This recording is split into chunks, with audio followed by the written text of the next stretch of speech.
The world is saved.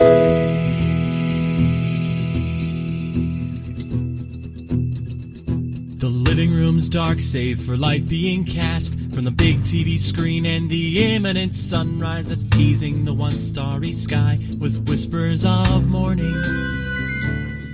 Hey, it's Mike again. Yeah, I never left. Sorry. Hey, it's still Mike. I just don't have comments on every game. I understand. Some games are not worth not worth your brain power. But this game is. Yes, Link's Awakening, the first Zelda on Game Boy, and in the grand scheme of things, I guess that would make it the fourth Zelda game they ever made. One and two on the NES. Yeah, Link to the Past. Link to the Past, then this one. Were there any? Did they get any weird spin-offs? Like, is there like a Zelda's Cookie or like a Zeldamon Snap or some crazy? I'm actually not sure that has ever happened. No, I'm afraid it has because. Oh, we're not talking about CDI. Okay, that was a completely appropriate reaction. But no, on the Wii U, there was the weird bow training game. You're right. And then they also did Hyrule Warriors, which makes no damn sense. Yeah, it's the Dynasty Warriors with a fresh coat of Nintendo branding. Yeah. So, not never, but certainly rarely. They don't just compared to slap Mario, Zelda. who is just slapped on anything that's living or might live someday. Yes, yeah, they're a little bit more judicious with Zelda, which There's I appreciate. Link is missing, or Oh Jesus, Link teaches typing.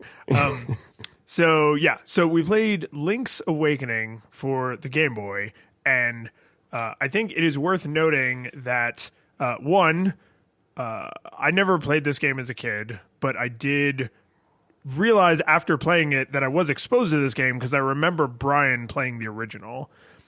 2, the original came out in 1993. We played the Game Boy Color remake, which came out in 1998, and I'm really, really glad we did that because looking at screenshots side by side, you're like, ooh, original Game Boy.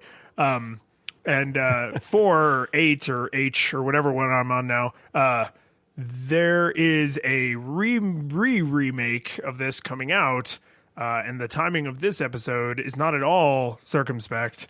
So maybe some SEO goodness off of the Switch remake, but we played the 1998 Game Boy one. Yeah.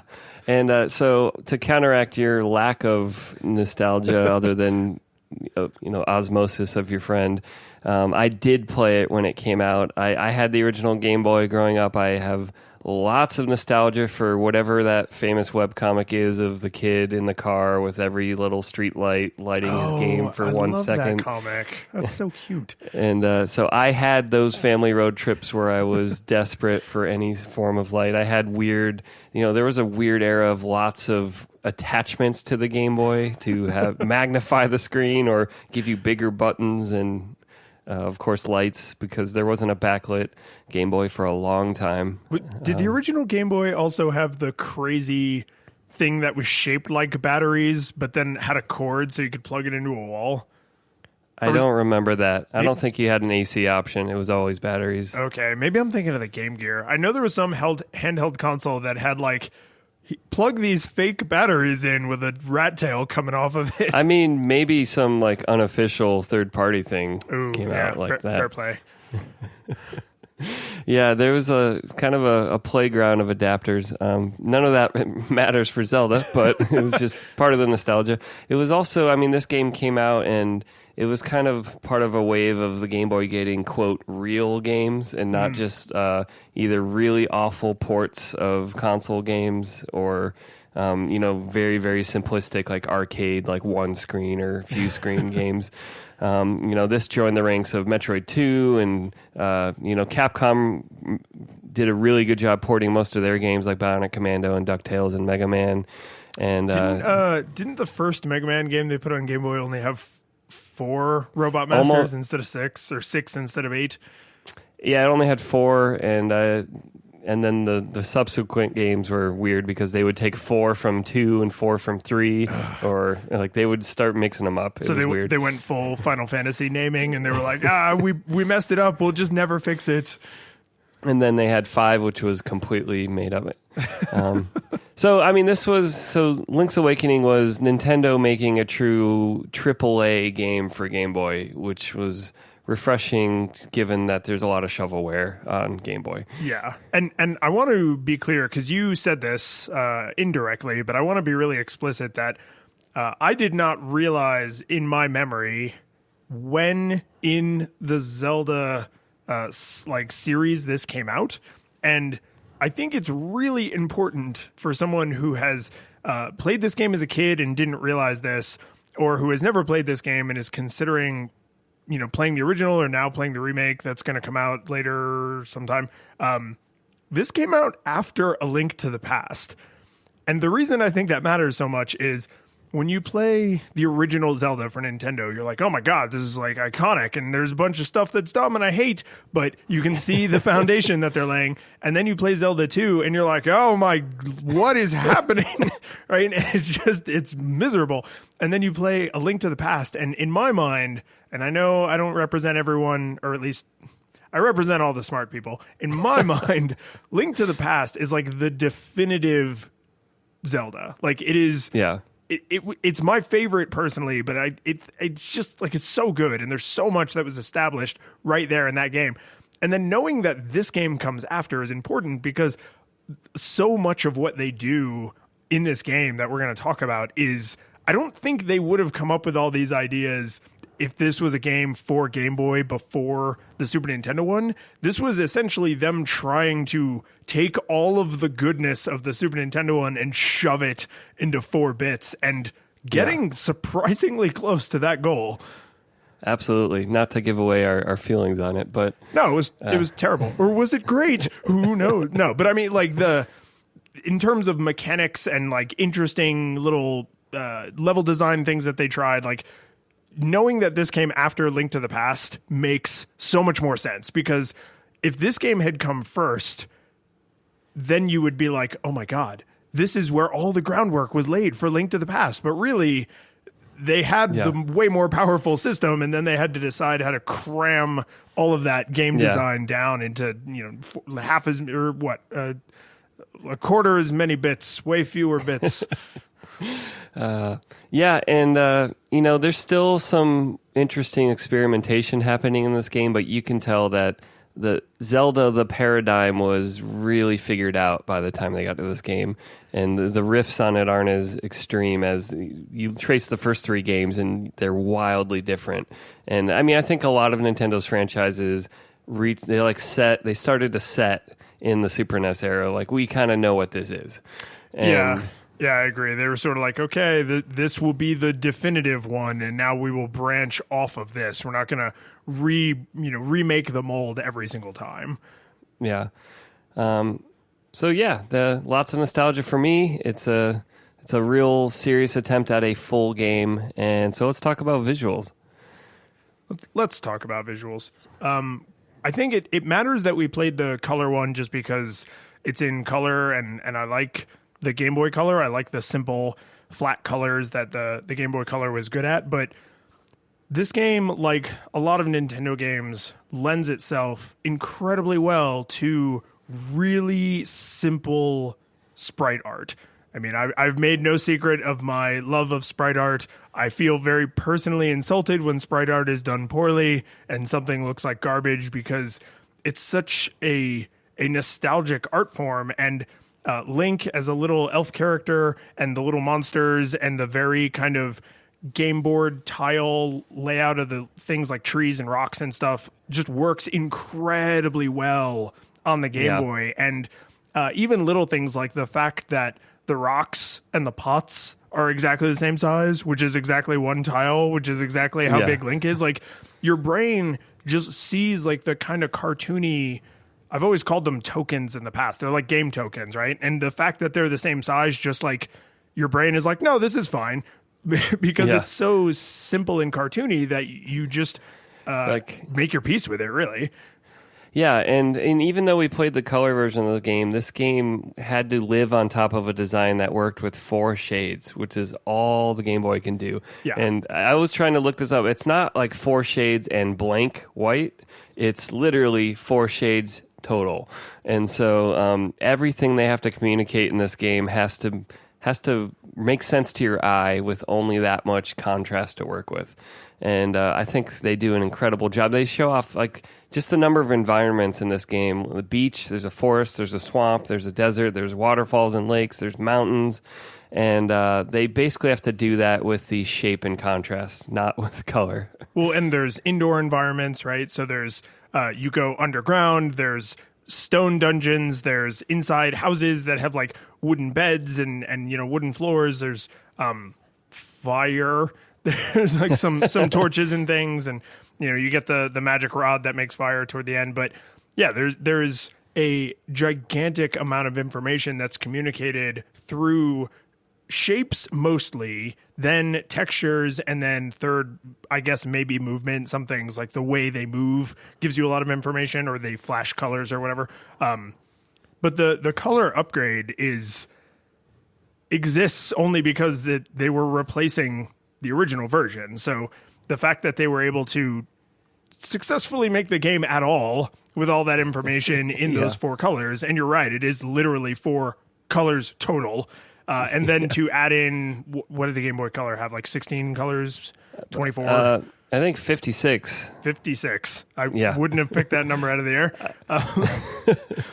So that many colors is I don't know what to call it. Like it's not like repainting the house, because like it's the way you probably imagined it, especially coming off of the Super Nintendo Zelda. Like, you as the player probably have an idea in your mind of like, oh, Link is colored roughly like this, and the world is colored roughly like this. And then when you think back, if you had played the original, you're probably kind of remembering it the way the Game Boy Color one actually looked, right?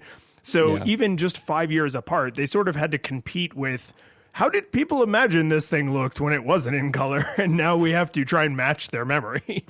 And the geek in me wonders if they like programmed it well or not, or if they if everything was just like, shade 1, shade 2, and then when they had to colorize it, if they had to go in and change a lot of foundational descriptions of the color. I bet they did. I bet they did, because once you can differentiate between things like blue and green or red and green, then just saying like, oh, this color was the dark green before, and it's like, now should it be like red and pop and be really separate from the rest of the environment, or should it be like a blue and kind of blend in with the rest of the green environment? So I just took it for granted here that the rest of the environment is green. But yeah, so I would say, based on how well this looks, how good this looks, they probably did go back and methodically recolorize things and not just be like, brah. And I doubt they would have the time or budget to foresee the Game Boy Color 5 years ahead of time and be like, oh, we should add an extra, variable for the color, not just the shade. But there's a lot of cameos in this game of Nintendo characters from other games. And see if I miss any here. There's Wart from Mario 2. There's Yoshi. There's apparently a Kirby somewhere. I don't remember seeing it on this playthrough. It's in the 7th dungeon, I think. Okay. Don't remember. He's one of the enemies? It's an enemy, yeah. Okay. Mr. Wright from SimCity. Yeah, that one's somehow the weirdest. Chomp, who you get to actually take on a walk. There's Goombas and Piranha Plants. And there's probably even a few more. There's just... I don't remember them doing... Was there any Nintendo characters in Link to the Past? I cannot think of any. And I literally have in my notes, has any other Zelda game more proudly worn its Made by Nintendo shirt? Because they just... because, I first started playing, and one of the first Nintendo-y things you're exposed to is the Chain Chomp, because it's on the second screen. And it's like, oh, I get it. That's cute because it's a Nintendo game. Okay, I get it. And then, as the game goes on, you just see more and more, mostly Mario, but non-Zelda Nintendo stuff just in the world, and not there as like a cute reference. Like the chain chomp is a core part of one of the early missions, or quests. The Mr. Right is like a core part of one of the side missions. The frog, what's the frog's name? Wart. He is a core part of the game. Like you have to go and interact with him to learn the frog song, right? Like there's all of these Nintendo things. The Goombas are enemies you have to interact with. Just all this Nintendo stuff that's just like, hey, Zelda is part of the Nintendo franchise. It's like, it's almost weird. Like maybe as a 10-year-old I would have been like, ah! But in my 30s I'm like, huh. Yeah, and I mean, right down to the very giant iconic structure on the top of the mountain that you go to end the game is a Yoshi egg. Yeah, no, it totally is. Pretty much. Yeah, no, you're absolutely right. They made the dots pink instead of green, but yeah, it's basically a Yoshi egg. Well, there's pink Yoshis. Don't they all have green eggs? No, they do have different colored eggs. Yeah, you're right. Another visual thing that's just before we get to gameplay is a lot of the dungeons, not all of them to my eye, but a lot of them carry the Zelda 1 thing of being shaped like things. So the key cavern looks like a key. The bottle grotto kind of looks like the outline of a bottle. The angler cavern looks like a fish. And Turtle Rock looks like a turtle. And I wasn't able to identify any other ones, but that's enough to be like, yeah, they did this on purpose. Yeah, no, because I didn't think to look at the full laid out maps in like high res, and in game they are blocky enough that didn't jump out at me. But I know that that's a thing Zelda games have done, because it's just you as the player never really see the map laid out with screens, right? You see the blocks for the rooms, but then like if you look at it in like a Nintendo Power or a game guide or something and you see the whole thing laid out, then it's usually a little bit more obvious. They sometimes are like color coded too. I think like the first Zelda, they were like kind of color coded. So I sort of love the idea of like, here are the shapes that are part of the theme of the dungeon, and it's not necessary. It doesn't do anything, but we did it anyway because we did. Yeah, knowing that the key cavern looks like a key, it's not like it solves a puzzle for you or like gives you a like. I wouldn't know that there's a secret door over here. Nope. Or anything. Yeah, it's just one of those things, kind of in a way, kind of like all of the other cutesy Nintendo things. Like it's just because the designers could do that, so they just included lots of cutesy stuff, and the layout, the levels have to be, or the dungeons have to be shaped like something. So making them shaped like their theme is just okay. Yeah. What do you think about the, frankly, unique, as far as I know, in the Zelda franchise, flip-flop between top-down traditional 2D Zelda and then, whoa, platforming sections just like thrown in? And I don't want to talk about the mechanics yet. We'll get to that. But like visually, it is the exact same sprite for Link. Some of the sprites that are in there, like the backgrounds and things, are unique to those 2D sections. But do you feel like it works? Is it jarring? I know they kind of did that in Zelda 1, but not like this. Not all of this platforming and jumping. And, oh, by the way, you could jump in this game. Yeah, the side-scrolling sections they're kind of strange because they didn't really do any new artwork. Link looks exactly the same. If you point Link looking up, it's like you're above his head and he's facing upwards on the overhead view. And so there's a little bit of weirdness there. And I mean, you get the sense that like the game engine has kind of been hacked to add some gravity to an otherwise the same game engine.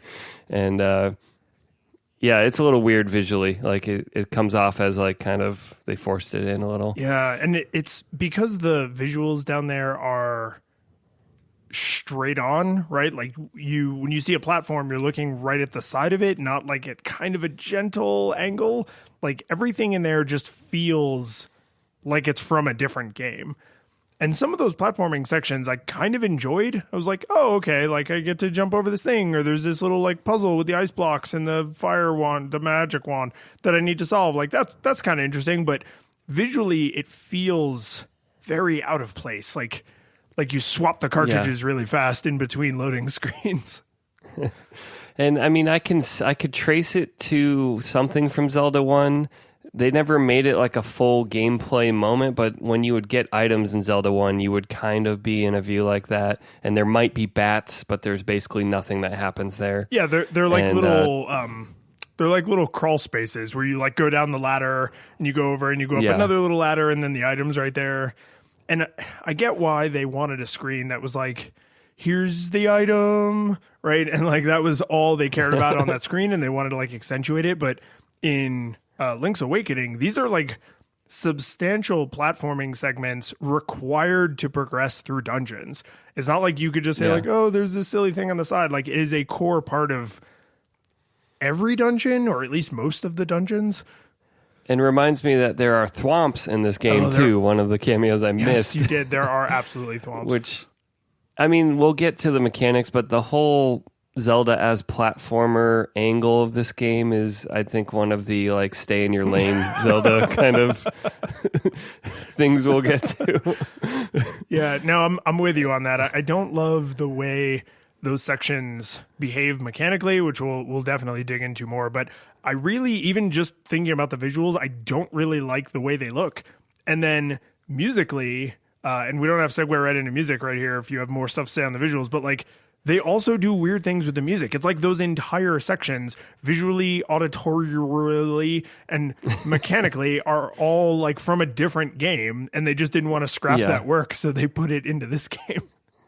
Yeah, I do have a few more visual things. So I'd say you brought up the idea of Zelda as a very tiled game. It's there's a lot of puzzle mechanics to Zelda, so the visuals of the tiles have to explain a lot or present you with things you can use for the gameplay. And so the tiles in Zelda communicate what can be done or give you hints about what might be possible, and often in relationship to your items. So if there's cracks in the wall, you might be able to blow it up. If there's rocks and pots, you can pick those up and you can hit things with them.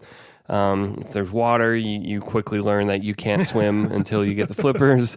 Cracked floors, if you stand on them too long, you're going to lose half a heart because you're going to fall. And, the game is structured to mix these things up. And so I'd say in general, they do a really good job visually of giving you iconic things that trigger your memory of like, oh yeah, I got to pick that up. Oh yeah, I got to dash through that. Yeah, and with very rare exceptions, they don't break their own visual cue rules. If something is a thing, it behaves that way every time you see it. And the few exceptions there are, like there's the rock that kind of looks like the tip of a pencil. It's like zoomed way in on the pencil lead. After you get to a slightly more advanced part of the map, you start to encounter the little crab things that are like under the rocks. So you get near the rock and you think like, haha, I'm going to pick up this rock because I have the power bracelet. And then it like rushes over and hits you and you take some damage, right? So I feel like that's an acceptable, because like you don't fall out of the dungeon, right? It doesn't, it's not a one-shot kill. You don't lose items or anything stupid like that. So it teaches you to a little bit more cautiously approach rocks. But if you decide not to be cautious, or you just don't internalize the lesson, the penalty for failure is just being reminded that the world is not always as simple as it seems, right? And I feel like if you're going to have all of these super clear visuals that tell you exactly what they do so that you can use that knowledge to solve puzzles, when you break those rules, the penalty needs to be pretty low. And all the times I can think of, they keep the penalty pretty low. Yeah, they didn't even give you the stupid big hand that warps you out of the dungeons. In this game. They have the stupid boxer mini boss who knocks you out of the. Oh yeah, yeah. Oh god, the first time that happened to me, I was like, "What? Oh, that's a strange character. A note on text in this game, which I have to get to in visuals. I'd say, so anytime we're going to play an RPG and I choose to comment on that episode, I'm going to talk about how fast does the text appear and are there any paper cuts around that. It's just a given in RPGs. No, totally. And I'd say my overall review of text in this game is mediocre to sometimes frustrating. And it's not as fast as I'd like. And I want to ask you, how many times trying to speed through a conversation did you accidentally start it over by talking to him again? Yeah, like all the times, because most of the things people have to say are not that important. And I would call myself a pretty hardcore RPGer, and the Zelda games are, for better or worse, are action RPGs, which means not a ton of information is conveyed through like interacting with the NPCs, right? There's the owl in this one that comes in and like tells you what to do. And a lot of action RPGs have like a narrator / guide of some kind, but you don't generally just walk around and like chat with the townspeople. But because I play a lot of RPGs, I do that, even though I shouldn't, because I know it's not really necessary in these games. So you end up talking to someone and they say the same dumb thing that they've said every other time you've talked to them. And then you just start like spamming A to get through it. And then you accidentally start the conversation over again. And you're just like, In general, they did seem to be having a lot of fun with the characters in this game. They're very sarcastic. They're very fourth wall breaking. Tons of fourth wall breaking. The guy who gives you tips over the phone, if you go to his house, he's like terrified. Like, please, can you just go somewhere else and call me? Which is maybe a little future looking to right? like, don't want to interact with people. Can you just like text me? But I'd say this game also started a trend of over helping, or maybe didn't start, but was a significant increase in Nintendo trusting players less, and specifically with the visual text appearing on screen. And one of the things that is a huge paper cut in this game is the way I understood the mechanic is, say you touch a rock and you don't have the glove, it's going to tell you, hey, wow, this thing looks heavy. You need the gloves. And every time you go to a new screen and bump one of those rocks or pots, it's going to say it again. And I hate that design choice. Yeah, and this is definitely going to come up again in mechanics, but I think it's important to understand it visually because the text is not that fast and there's no way to disable this text. So every single time you interact with anything that requires an item to interact with, the gameplay comes to a grinding halt, right? So visually, like if there's enemies on the screen, everything just freezes in place. And then the text box opens and it's like, oh man, this rock sure looks heavy, right? Like, just like you said, like literally every single time. And then, okay, well, here, you know what? This is my teaser for mechanics. I have a lot more to say about this. But let's just say for now, to relate it to visuals, that the fact that everything on the screen freezes and the text box jumps up and you have to slowly crawl through 2 or 3 screens of text, because I mean, it's a Game Boy, right? And you can't fit a ton of text on there. So you have to like go through 2 or 3 little like window scrolls of text. And it's just every time, like this is the opposite of overhelping. It's helping so much that it's hurting. Yeah.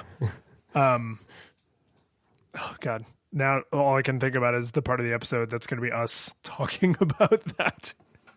Anything else for the visuals? No, we'll cover more with mechanics. I'm sure we'll think of stuff, but that's pretty good. I have a totally awesome segue into audio here. You ready for this? You ready? So you mentioned that they do a pretty good job of telegraphing, like this is a floor tile that if you stand on it for too long, you're going to fall through it. And then over here is a wall that if you bomb, you can go through it. What they introduced in this game, and I honestly can't recall happening in any other Zelda games, but I've missed a few in the middle years. There are walls that don't look different, but if you tap them with your sword, they make a noise that's different, and that's how you know that wall can be bombed. And I think it's actually, considering the Game Boy's incredibly limited hardware power, I think it's a pretty clever mechanic to say, oh, well, we have a way for people to explore the world visually. Do we have any ways they can explore the world auditorially, phonically is probably the right way to say that.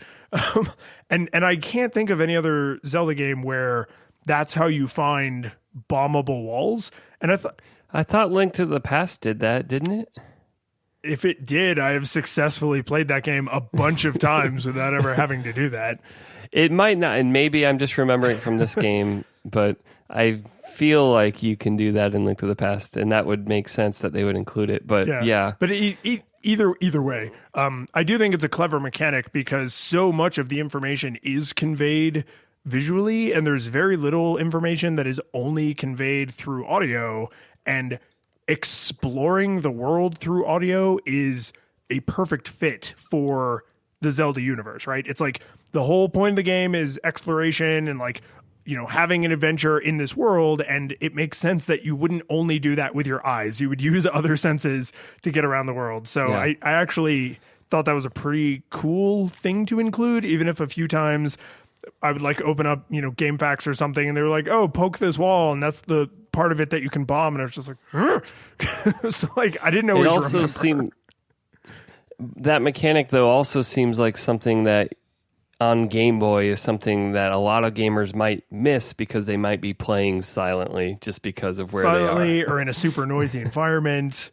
Yeah. Yeah. I mean, it is questionable that that's the system they chose to include that mechanic on for the first time. But I do think it is a clever mechanic that is also on theme for, you know, you exploring the, you know, using your wicked cunning to explore the world around you. So that was a neat thing, and I think a solid segue into audio.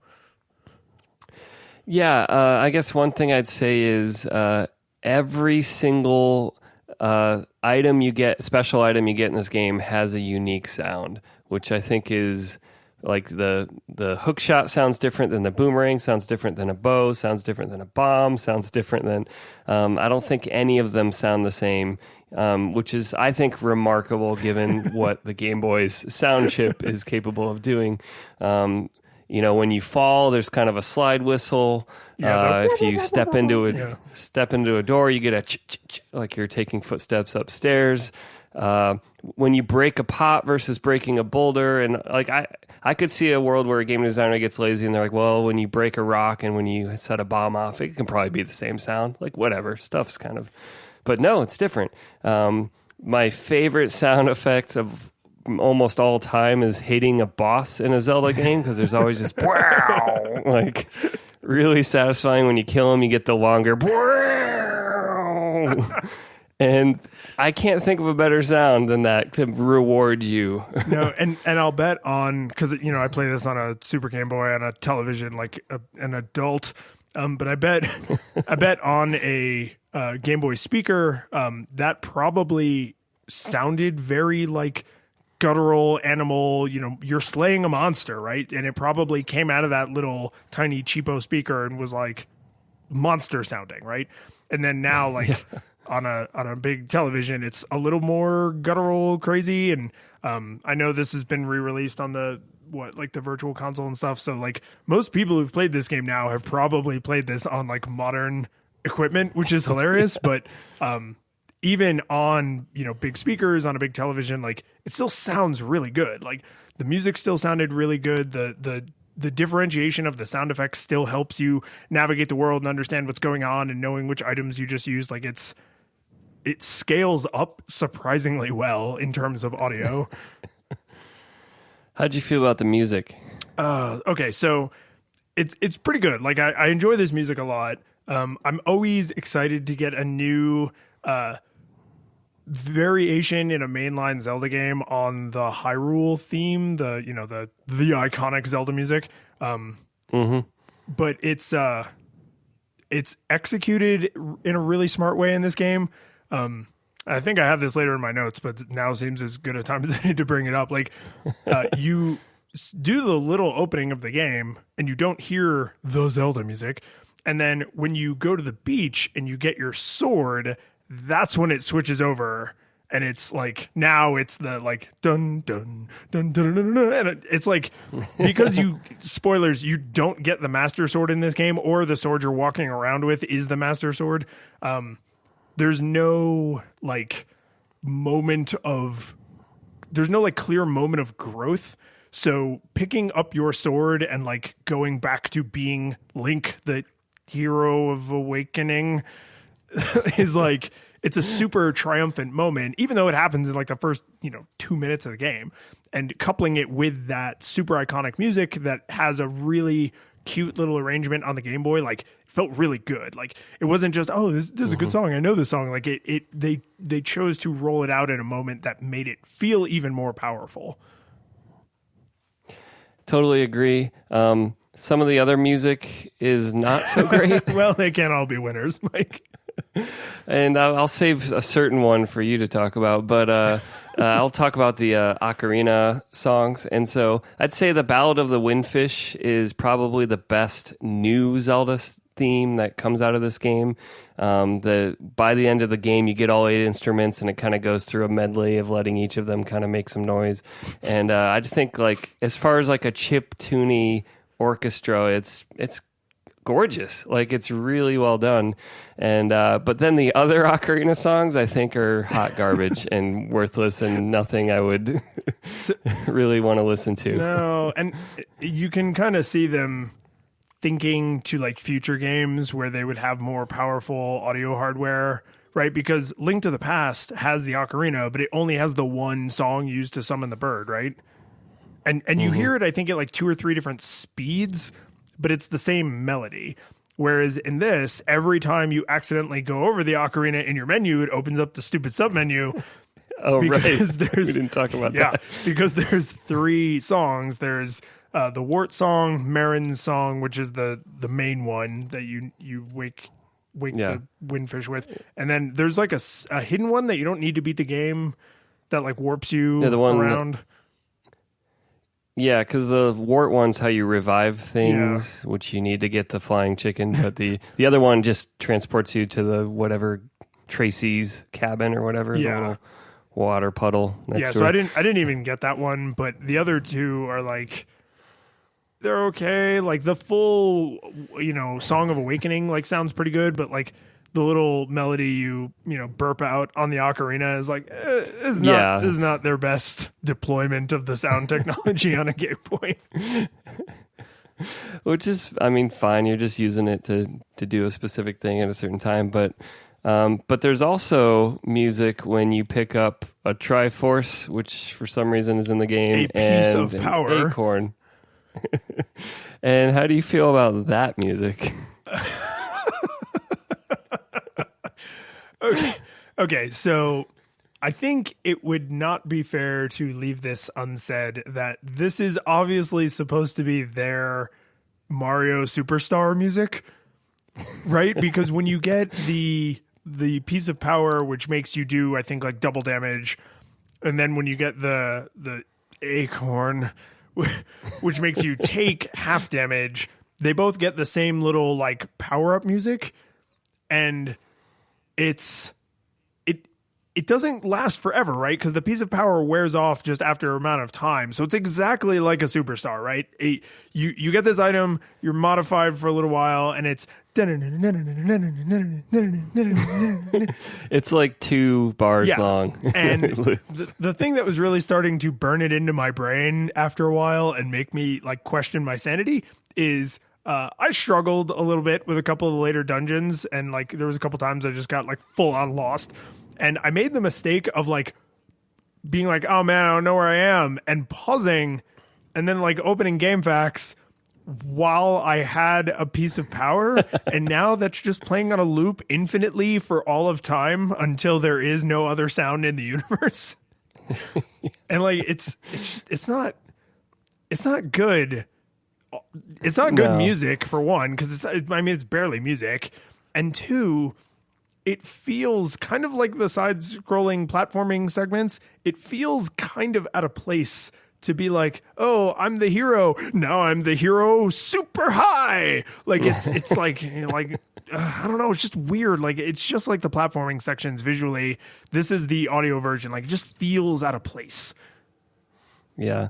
And it just like, I think, what is it? If you get hit a few times, you lose it. Or if you, sometimes when you like step into an indoor place or leave an indoor place, it just decides it's done. Yeah, or if you I don't know cross- if it's like a certain number of Yeah, if screens. you cross certain boundaries, indoor, outdoor, and I think like upstairs, like into a dungeon, out of a dungeon, because some dungeons you like wander in and out, but I think you're still considered in the dungeon. But yeah, so like certain door thresholds, taking a certain amount of damage or just time, like if you just stand still, time would eventually make you have it wear off. But it's definitely longer than the star in Mario, yes. which is like 20 seconds or something. No, this is, I think if you're not taking damage and you don't cross a threshold, like I think it is like over a minute, which the same like 2 bars on loop for that long is a long time.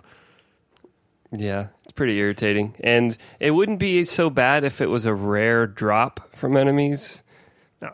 It's not No, rare. it's all over the damn place. And again, we're gonna give you some sneak peeks on mechanics here, but there's no traditional Zelda growth in this game. You don't have to power up your sword at all, right? There's like you don't get the Master Sword. Yeah, you can, but it's not. You don't. And need it's it. not in your face, right? The Master Sword is a core part of most of the games. The only reason I even knew I could power up my sword is because it says L1 under the sword. Yeah. And I was like, oh, I guess there are sword power ups. And then I beat the game and never got any of them. And I was like, oh. but you don't. The Game Boy Color one has upgrades to the armor, but the original one didn't. And so there's like nothing. There's no like avatar growth, right? Like Link only gets better if you, the player, really get better. And so I think the piece of power for your attack and the acorn, why is it an acorn? The acorn for your defense is one, their way of baking in a little bit of like growth opportunity. Like, oh, you got this thing and now you can behave differently in the world because you have been like your avatar has been modified. But it also just feels like another weird place that they were like, yeah, let's pull this other mechanic out of Mario and just, it works in Mario. Let's just do it over here, right? And it's not, I don't, like, it doesn't break anything. It's not harmful, but it just feels out of place. And I feel like history has borne out that I'm probably right because, like, did any future Zelda games do anything like that? I don't think so. Not really. Because it's kind of weird. I guess we've already been sort of doing this, but how well does audio serve gameplay? I'm trying to see if there's anything in my notes that we didn't already kind of get to. There's one specific thing we have to mention, which is the owl, your guide and protector. Every time you scroll the screen of text, he goes hoot hoot, hoot hoot again. So he hoot hoots when he's flying in. He hoot hoots every single time you scroll the screen of text, and then he hoot hoots on his way off the screen. Oh, he's speaking. Well, I guess when he's flying in, he's speaking too. Hey, Link. Yeah, it's not the best sound effect in the game, and it's not that it's like it's not nails on a chalkboard bad, but it shouldn't be every single scroll of text, right? Because when you talk to Marin, it doesn't make a like lip flapping noise every time you scroll the text. So like I would accept hoot hoot when the owl comes onto the screen and then when he leaves the screen, and that would be totally fine. But the fact that it's on and he talks a lot because he is the one telling you where to go and what to do. Like he has the most NPC dialogue of any character in the game. So scrolling through every single screen of text and getting a hoot hoot on every screen is just it's just bad sound design. It's just not a good use of that noise. He likes to wax poetic about the dreamer for quite a bit, which it's fine. It's part of the plot, but yeah, he's definitely got the gift of long-windedness, which wouldn't bother me nearly as much without that noise. Like if we're going to talk about sound impacting gameplay, that makes me want to scroll through the text either way slower so that there's more time in between hoot hoots, or way faster to just get him the hell out of there. And because he is giving you vital information you absolutely must have to beat the game, I shouldn't be thinking about dragging it out and not paying attention, or rushing through it and not paying attention. You ready to move on to controls and mechanics? I sure am. So before we talk about anything else, I need to ask you this because you owned a Game Boy. I didn't. I played some Game Boy games, but I don't have the memory for them that you surely do. Is squeeze the entire Game Boy to get to the menu a normal input on other Game Boy games? You mean like the A, B, select and start all at once? Yes. It was actually pretty common for Nintendo's games. Which is a direct result of not giving you enough buttons, which is going to be a definite topic for this game. Let's start off with the good stuff, though. I don't think I'd have that long of a list. I'd say, first off on the positive, Link is very responsive. You can still move diagonally, which wasn't true in the first Zelda game. Or in, for that matter, the second one.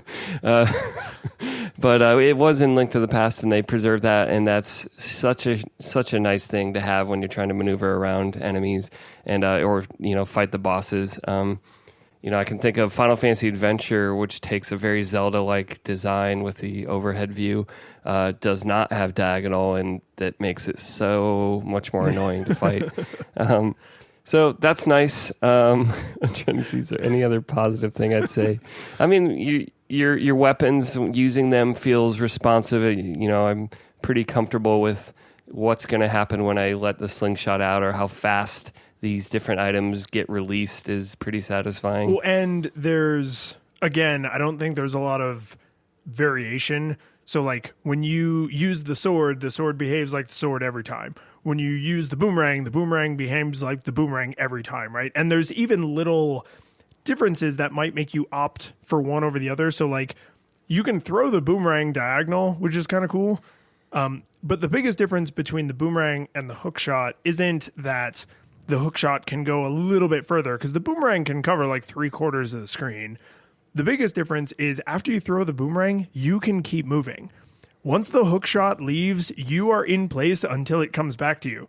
So if you shoot it at an enemy that's like 2 squares in front of you and you miss, and there's nothing on the other side, like you are now immobilized until the hook shot gets back, right? So there's some little differences even between similar tools that would make you consider using one over the other, right? Like the bow and arrow, oddly, the arrow does not travel all that fast, right?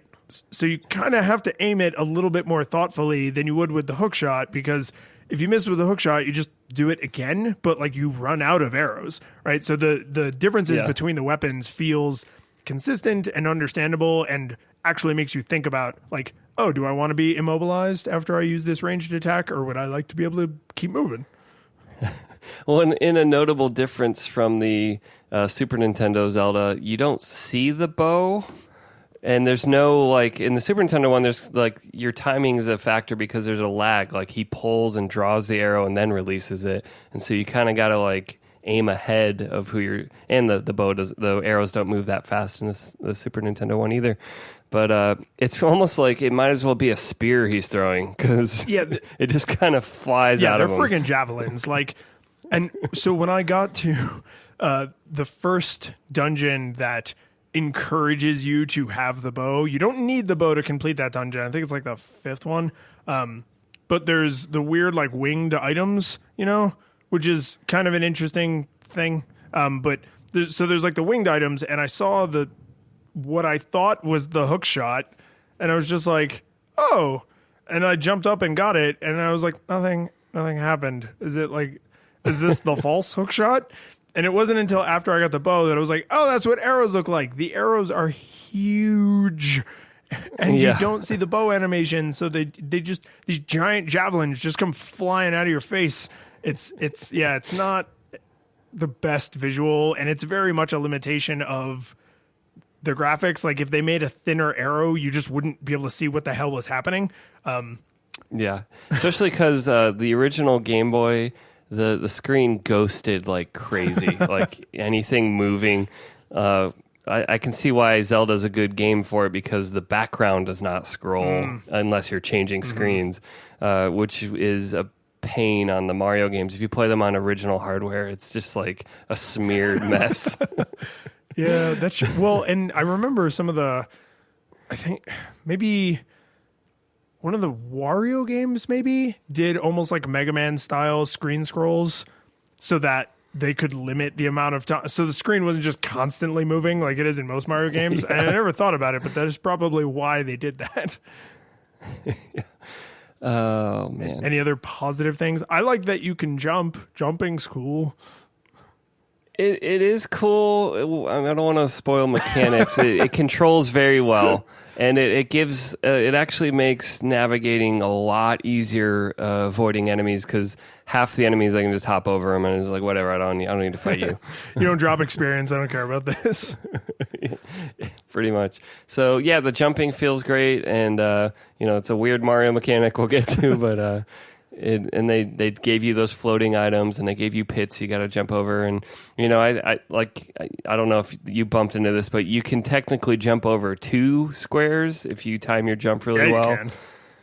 And that's pretty nice to skip some things that they maybe didn't expect you to necessarily jump across right away. And I think once you get the Pegasus boots, you can do over 3.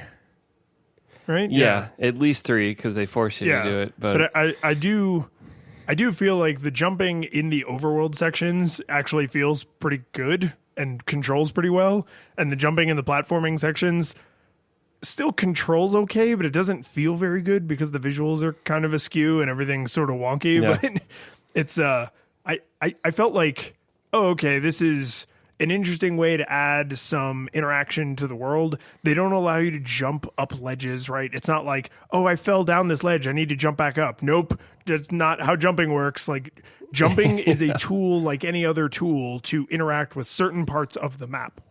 Excuse me. And that's like, the fact that they are consistent about that means you don't stand there and try to jump up a wall. You are never, ever going to be able to jump up because it never, ever happens. Yeah. And in true Nintendo quality, jumping isn't just for pits. There's also a mini boss around the idea that you need to jump, a guy that pushes that big rolling spike thing. And so they immediately give you a reason to use it, that it's like you really can't beat this guy unless you can jump. And so, throughout the game, and not to hop into mechanics yet. Do it. Controls and mechanics live together. No, I got one giant complaint that I feel like you're going to have too, so I don't know if you want me to break the seal on it. Oh, no. I mean, one of us has to, and you're already on your way, so go for it. Okay. The biggest problem I have with the controls comes down to not having enough buttons on the Game Boy. Nowhere near enough. And so, and this doesn't feel like a clever design choice to limit you. It really comes down to, this is all the buttons we have. And so you can equip 2 things at a time. And while they do lots of interesting things, getting you to mix things like the boots and the feather so that you can run and jump, especially the further you get into the game, the more it feels like you have to pause and change items on every single screen. Sometimes and, more than you're just once. the puzzles get complicated. Yeah, and so you're like, I got to go from the town to, say, this dungeon over here, and it may only be 5 screens over. Well, that's anywhere from 5 to 10 inventory hops. And I just find that, irritating, and, by the end of the game, I was just exhausted with having to pause and switch. And even doing that, part of my muscle memory wants B to be cancel out. And so I would be trying to leave the inventory and I would put something else back into B. Mm-hmm. Yeah. And, I would say probably 1 out of 4 times, right? Which is a lot of wasted time. Yeah. So that sense that you are pausing nonstop in this game is probably the single greatest thing I would hold against it as not aging well. It not only does it not age well, but I have a hard time believing people didn't notice this 20 years ago. I can almost guarantee by the end of playing this the first time, 10 or 12-year-old Mike was just like, man, I sure did have to pause that a lot. As you stroked your beard and sipped your whiskey, you're like, man, it's just so many pauses. Imagine you had to write a paper, but you only had 10 letters you could use at a time when you're typing words, and you had to go into your bag and replace keys on your keyboard. Yeah. I will say, in their defense-ish, they didn't try to do anything clever and say well, if you quickly triple tap A, it uses this item. And if you long hold and then, if you do Morse code and tap dancing, then we will make them behave as other buttons because it's an action game. And that kind of crap would be way more error prone and way less fun in basically every way. That being said, there are, I think, a couple exceptions they could have made. One is once you have the power bracelet should just be equipped. Why in God's name? And I know they thought about making the collision between Link and anything in the world really obvious in the game engine, because every single time you touch anything that requires you to have the power bracelet equipped, it tells you that you don't have the power bracelet equipped. So, so the fact that the game engine collision is that strict means they could just say, hey, we know he has the sword equipped right now, but because he is leaning his face into a rock and pressing A, just pick up the rock. They made the flipper as a passive item. Why the hell couldn't they make this a passive item? And then I feel that kind of the same with the Pegasus boots. Like if you have maybe like the shield equipped or something, and you like long press B. Or maybe the Pegasus boots would be an acceptable time. No, because you have to be able to jump and do Pegasus boots same time. Okay, the power bracelet, though. I stand by the power bracelet should be a passive item. I've got one for the boots. It's the convention of double tap the arrow of which direction, like double tap in the same direction you start dashing. There you go. Double tap and hold on the second press. Yes, double click and drag. Yes. Yes. I think that would work. And so, there could have been some clever workarounds for a few of the items, but I think it would still end up being a switch fest. Well, the only reason, so there's a lot of puzzles and a lot of ways they gate your flow through the map with crap you can't pick up and crap you can't jump over, right? Like that's the core of how Zelda like fences you into certain parts of the map is you don't have the item to get from here to there. And if they had done just the power bracelet and the Pegasus boots with like quick actions basically or ambient passive item equips, then that's just 2 less times you would ever have to do that. And in some of the later dungeons, the amount of times you need to switch back to the power bracelet is like every screen. Yeah, and like the very early part of the game, there's a rock blocking almost everything. And so that would have, even just that one becoming passive would have made it would have gone a long way to not feeling like I was pausing every single screen. Yeah, that's and I don't think any other Zelda game makes the power bracelet an item that you have to equip. It is a passive item. And again, I know that this game has a concept of passive items because you have the secret medicine, you have the flippers, you have keys. When you have a key and you touch a key door, it just works. Yeah. If you don't have a key, it doesn't. So the game already has this entire concept in place. Yeah. Yeah, this feels like I don't want to say a sloppy mistake. This almost feels like an intentional experiment. Like, what if the power bracelet was an item you use to interact with the world, just like the sword or the bombs? Yeah. And they tried it, and turns out it sucks. But I don't think they didn't understand what passive equips were. The power bracelet had already been a passive equip in 2 games, right? Yeah. So like they already had this mechanic in place. I think this was an intentional experimentation. Oh, and to support that viewpoint of yours, the shield in this game is the first and maybe only time the shield is a button you press in a Zelda game. Other than the 3D ones, eventually in the 2D ones, it's the first time that you have to shield. Which they teach you very immediately in the game because you can't get through the puffball, whatever, the urchins, to get your sword without pushing them with the shield. Yeah, you have to like hold the shield up and then shove them. Yeah. And so that was, right away in the game, it's this thing that used to be passive is now a choice. You have to equip it and press it to use it. And so, there's a purity in that they do that with every item other than... No, I just lost my train of thought. Other than the flippers, other than keys, secret medicine. I'm going to say that might be it. So, I mean, one of the things that comes to mind is I get why they didn't do this because of the physical button itself, but do you feel like the map had to have its own button that only does the map for the entire game? I feel like the map could have been something you highlight in the menu when you want to see it, and that would have freed up an entire other button, admittedly a very inconvenient button that tempts you to take your hand off the plus pad, if not. I'm more annoyed that when you're in the dungeon map is in the equipment item. But if you hit select because your brain thinks map, it goes to the totally pointless overworld map. Yeah. So, yeah, I wish when you were in a dungeon, the map brought up the map dungeon. And when you were on the overworld, it brought up the overworld map, because 0 times on this playthrough was I like, where am I in the overworld while I was in a dungeon? That information never mattered to me.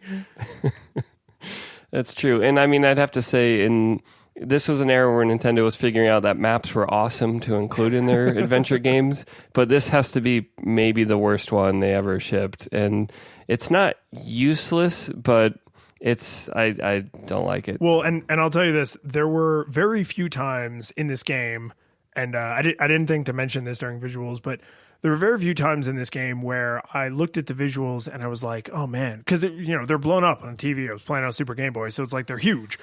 But there were still very few times that I was like, wow, these did not scale well. This looks terrible. But the map, the overworld map, when you bring up the overworld map on like a large television, you're just like, what is this? Like, it gives you just the most basic information, like, oh, the town is roughly over there. And the mountain is roughly over there, and the ocean is roughly over there, which is, I mean, it's better than nothing. Like, I'm glad that I had a map, but there's so much information they're trying to communicate on, what was the Game Boy screen? Like 3 inches? A little tiny square. 150 pixels by whatever. Yeah, so I mean, there's just so much information they were trying to convey on there. And I mean, God bless them for squeezing so much in. But when you see that blown up, you're just like, ugh. Well, and like, we're in mechanics now, I'm just saying. But if you're using the map to try to figure out, oh, I'm here and I want to get over here, the way the game is actually built, that's not very useful. No, it's not useful for that at all. The game is the actual traversal of this game is less like an open world and more like a series of linear loops that occasionally branch into each other. And so it's like, oh, I'm here, and 3 squares over is that dungeon. But actually, you got to go way up here and hop down this and go around this and go through this cave, and that's how you get to it. Which the map does not communicate in the slightest, or even attempt to. It's not like it communicates it poorly. It does not communicate that information to you at all. And the most it can do is like, oh, you once talked to an owl here, so you want to read that again? Here's what he said. So, yeah, the map is kind of a letdown. Let's just say especially after the Link to the Past map, which is pretty friggin' useful, right? Like, you always have a pretty good idea of where you are, where you need to go, and if there is a more or less straight path between those two things. Like, oh, do I need to cross water? Do I need to cross mountains? Do I need to go underground? Like, the Link to the Past map gave you a lot of that information, or at least enough detail to remind you when you looked at the map the second time, like, oh, right, it looks like I could go over there, but actually I would have to jump over the water, and I don't have the flippers, right? But this map does not convey any of that information, which leads you as the player to have to just memorize where a lot of crap is. Yeah. And very related to that, the warping in this game is another downgrade from Link to the Past. It's a huge downgrade. Smaller map, but nowhere near as good. In Link to the Past, once you have the bird and the ocarina song that lets you warp, you get a very granular, I think it's 8 or 9 spots on the map you can drop off at, if not more. I can't remember the exact number. But in this game, there's only 4, and there's not an interface for choosing exactly where you want to drop. You just have to go hop on the warp cycle and just get off the ride once you're where you want to be. And it's just more irritating. It's just not as good. Yeah, and it feels like because there's only 4, because the world is so much smaller, because the game overall is a smaller game, they just kind of decided like, yeah, we don't need to create a whole UI for 4 things. The game, it loads nearly instantly, so we're just going to make you scroll through all of them. But it does feel weird to get on the subway, get off, look at the map, and then get back on the subway. And it's like, can I just look at the map, then get on the subway and stay on until my exit? Nope.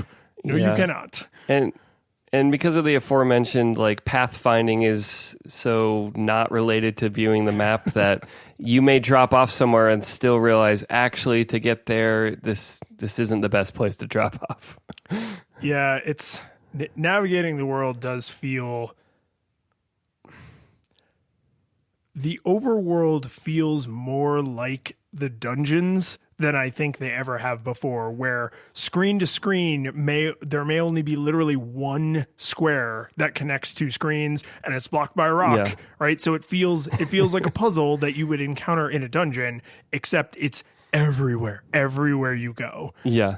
It's claustrophobic and it's exhausting. Yeah, exhausting I think is a good term for it, because every time you walk one screen left and then you realize, oh, I actually need to go back and then go up and then go one screen left, even though I'll still be on the same 2 screens, I just need to be like up one more square because of how tight the bottleneck is.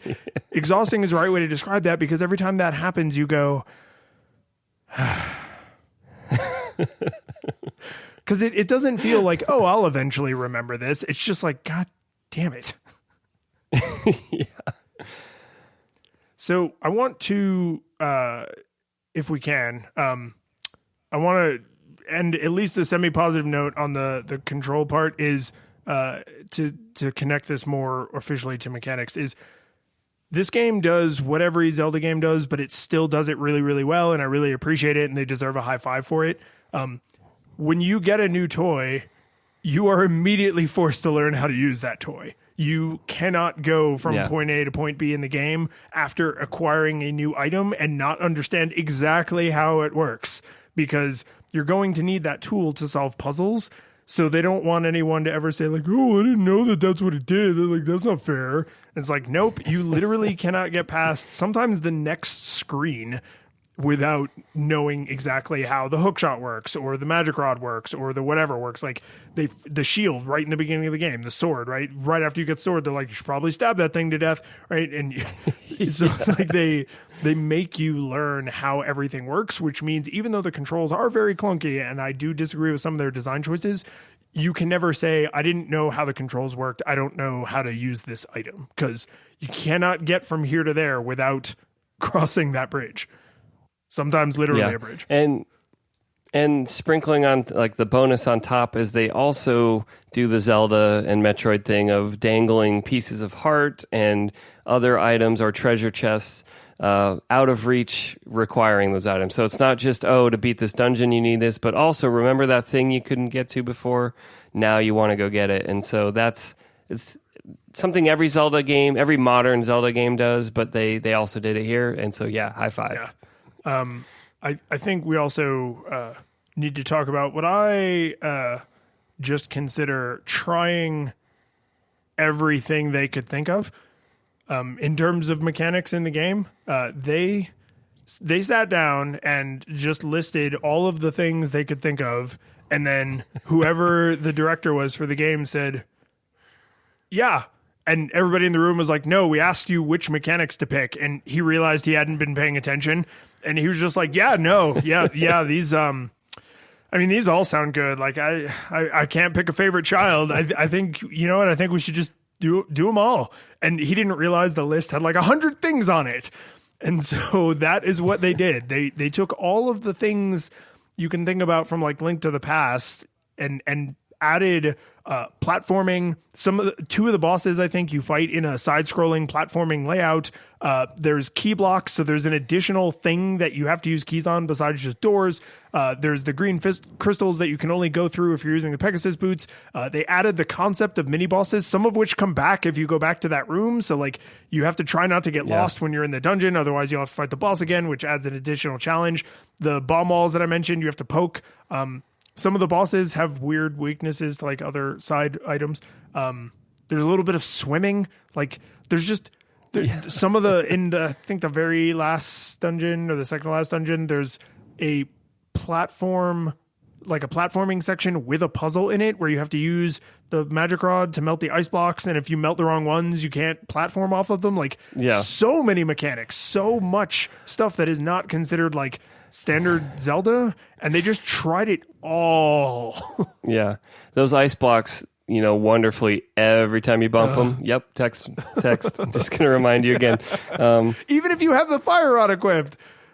That's the most egregious one, because even if you have the fire rod equipped, and the same thing with the green crystals with the Pegasus boots, like, I have the right item on. Leave me alone. Like, and because of the nature of the side-scrolling sections, you are jumping into those, so you're even more likely to trigger the text.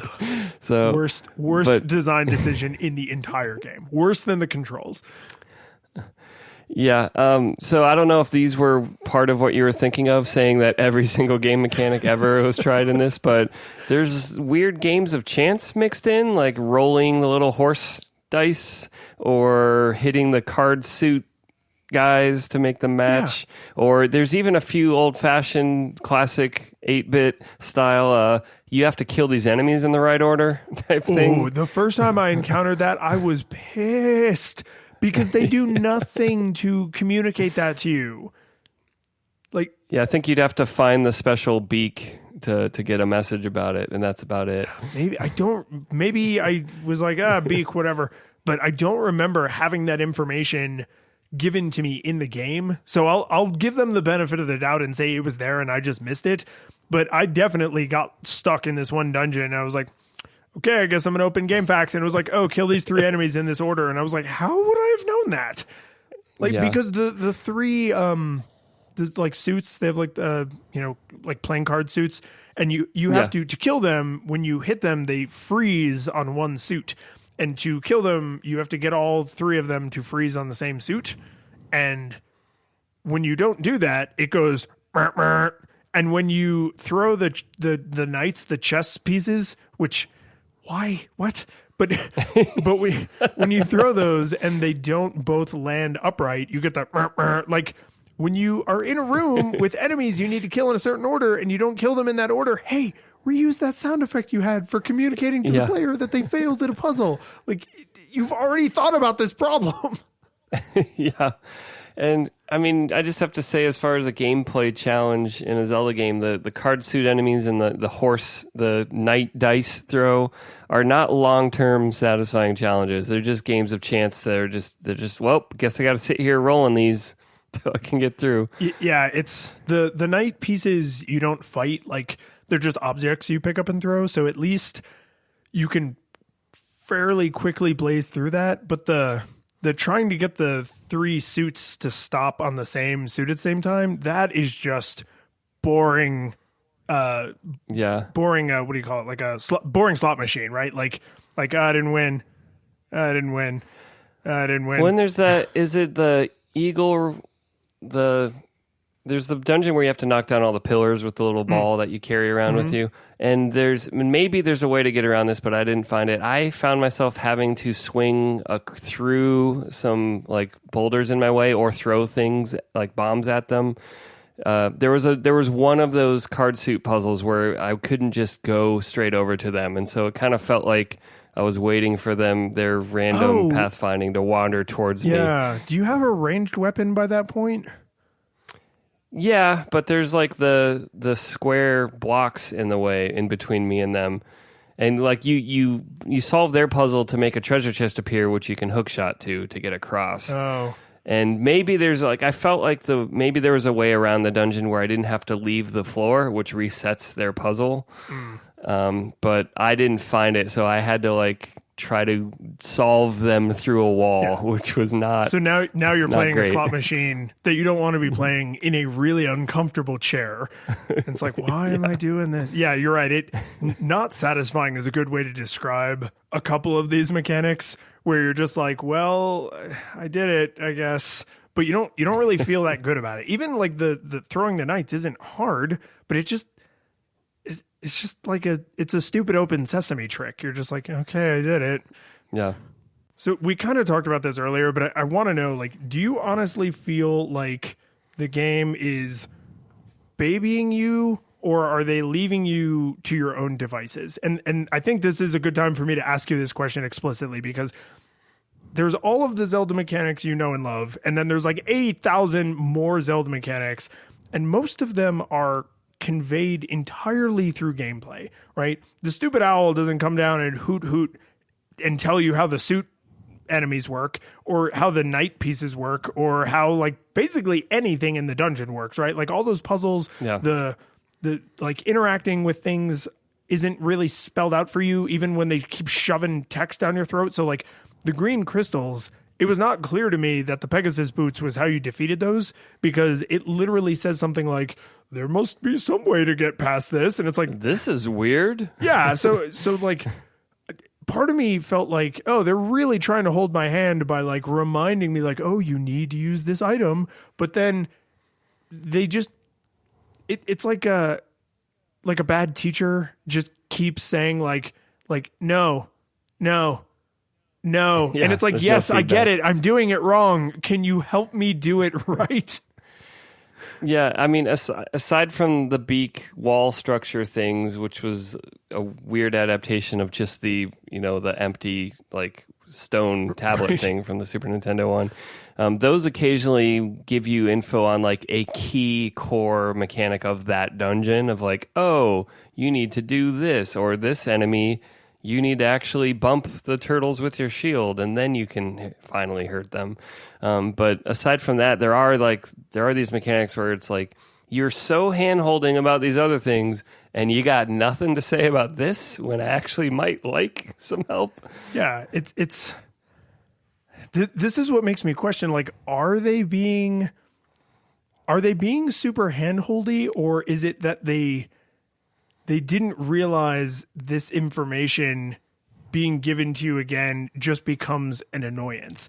And because this was actually the last Zelda game they made before Ocarina of Time, I know one of my favorite Ocarina of Time complaints that existed in basically every Zelda game thereafter is when you... so we didn't mention explicitly... you pick up items like that are floating in the sky and they have like little angel wings.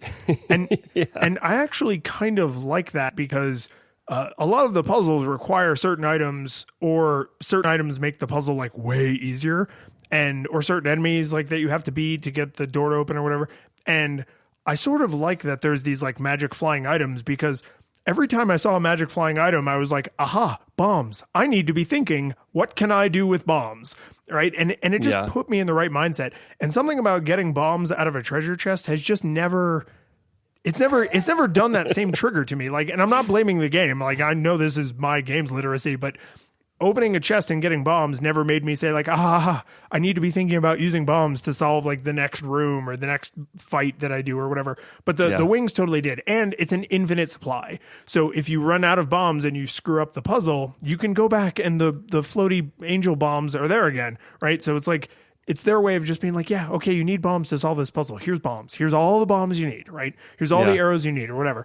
And where I found that to be, super hilarious thinking about later Zelda games is every time you pick up bombs starting from Ocarina of Time onward, it's like, you got bombs. Here's some things you can do with bombs. And it's like, I know. And then in like the later games, they even are like, they tell you how you should feel about the rupees you just got.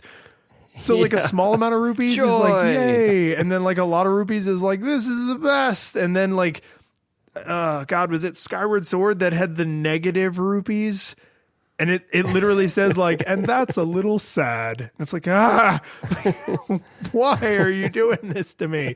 Could you imagine in Link to the Past if every time the thief hit you and you dropped a bunch of your items, all of the animation stopped and some text popped up and was like, that's a little sad. Like, you would never play that game. It would be horrible. Yeah. Yeah, Nintendo's rapidly diminishing trust in the player. And it wasn't a coherent lack of trust in this game, because they obviously did trust you in some places, but it was a huge swing in that direction, and it remains part of the biggest paper cut of playing this game. And I wonder how much of that they'll keep in the remake, and also if the button nonsense will be over, because they'll just be like, yeah. If they don't bother to modernize the buttons on a controller that has 3 times as many buttons.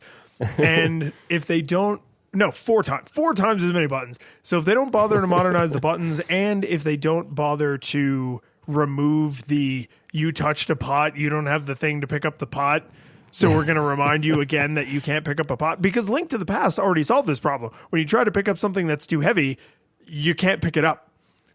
And you see him trying, but he can't, right? So like there's all of the information you need.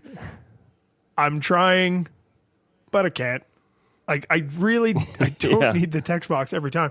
And if they successfully remake this game, but unsuccessfully fix those specific 2 blemishes, I will honestly consider the remake a failure, because no amount of auditory and graphical improvements could possibly make up for those 2 things.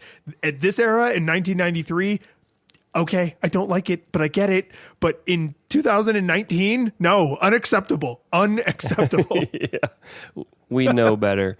And you don't have the excuse of the hardware, like not being capable or whatever. There are none of the limitations you could even generously extend to them as being the excuses for why they made those design choices. Like, oh, well, it's a really small screen and you wouldn't be able to tell that Link is trying to pick up the thing, but he can't because it's not like on the Super Nintendo where you could see him sweating. So yeah, okay, fine. Maybe that was a reason. But on the Switch, they're just not going to be able to say any of that. It's not that they don't have enough buttons. It's not that they can't visually convey the information. It's not that you can't even just expect the player to have the game's literacy to see what's happening and draw a conclusion, right? So, yeah, I'm going to wait till like after the first reviews come out. And if they say like, oh, the text is still there, it's like, nope, sorry, Nintendo. You could have had my money, but now screw you. Yeah. I guess to have a little positivity, because I actually do like this game a lot, in spite of all this. I'd say in general, the dungeons are very enjoyable. The boss fights are wonderfully enjoyable, and they do rip a lot of bosses from the Super Nintendo Link to the Past, and it still plays well. But you kind of want to be like, all right, you didn't think of a new thing. We're fighting the little worm thing again. But they did come up with some new ones. The genie's an interesting boss fight who, directly relates to the pots you've been picking up the entire dungeon. And then he's a giant pot, and you break him out of his pot, and then you dodge fireballs and hit him. But, the Eagle boss is kind of like Mega Man X Storm Eagle, and then he tries to blow you off. He's totally like Mega Man X Storm Eagle. I knew something about that felt familiar, but I did not connect those 2 things. So thank you for that. Yes. And so overall, though, they're nice caps to mostly satisfying dungeons. And despite some of the weirder mechanics, the dungeons are all, different and interesting in their own way. Secret walls, and one of the dungeons you literally, I don't think any prior Zelda game had done this, unless, does Link to the Past have any mechanic where you literally destroy the foundations and collapse one of the dungeons down? Does Turtle Rock do that? No? I mean, you go into a couple of the dungeons through like a pretty spectacular animation, but none of them have a mechanic where you appear to be altering the layout of the physical building to progress through it. So that was pretty unique as far as I can think. Yeah, and I mean, not to crap on it, but like it really kind of just gets you through the last door in the dungeon. Yeah, but it is kind of but it is the core puzzle that's throughout the dungeon, which makes use of very interesting.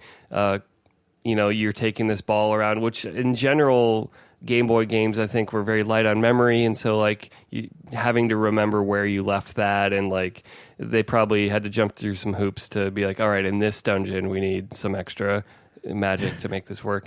And so, I don't know that I like any of these dungeons more than the Super Nintendo games dungeons, or that they're necessarily more creative, but they are still good. And they're, and that's probably just a mark that you want to give this game for being that good on a Game Boy. Yeah, and I hesitate to say, wow, this is really good for a Game Boy game. Right, because in terms of the visuals, I would say these are really good visuals for the Game Boy. This is really good, mostly audio for the Game Boy, right?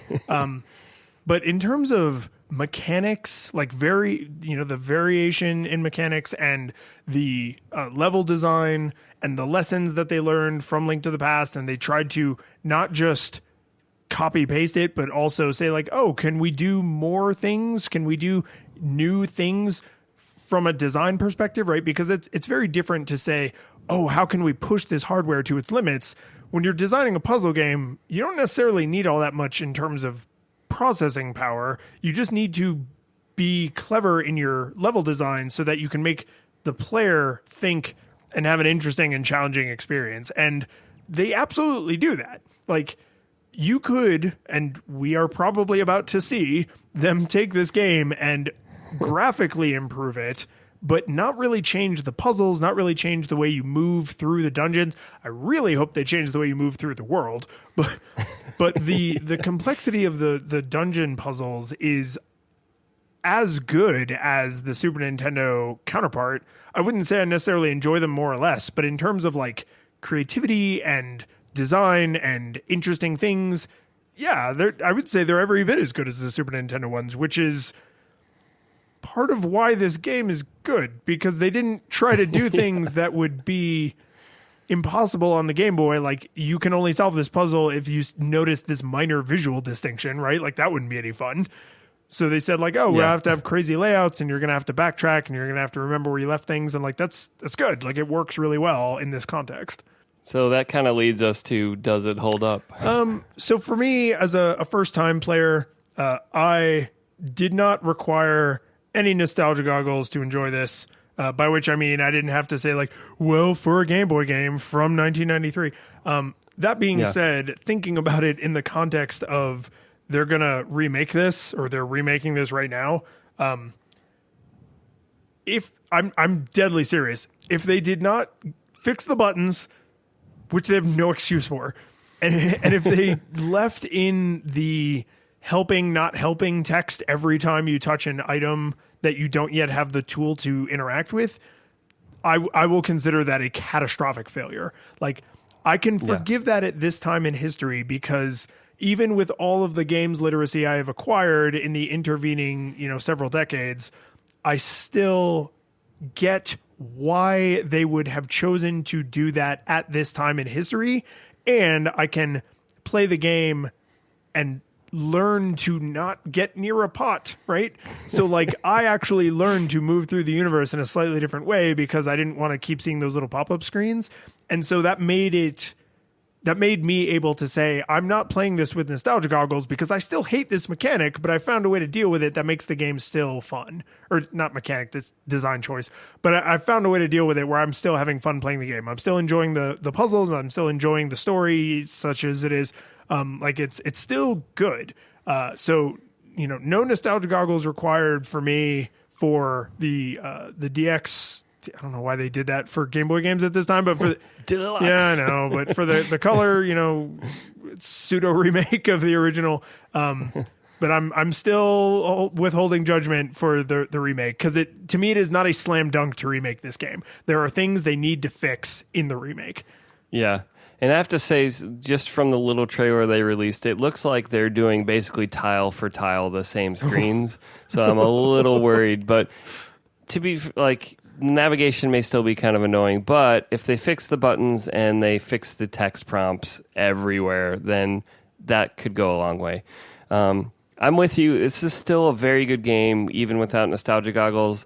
But if someone were wanting to try a Zelda game, it wouldn't be the first one I'd say play. I'd say play Link to the Past, or maybe the most recent Breath of the Wild. And then if you discover I like Zelda games, then I'd be like, this one is worth. If you know you like Zelda games, it's definitely worth playing. The curtain falls, the music plays, the credits roll, then it all fades to black, and you're left by yourself.